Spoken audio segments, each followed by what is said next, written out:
Annem niye ağlıyorsun?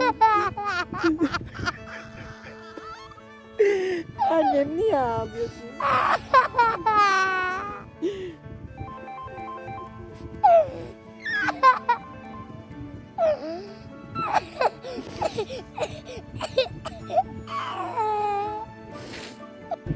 Yarın da babayı alalım, olur mu?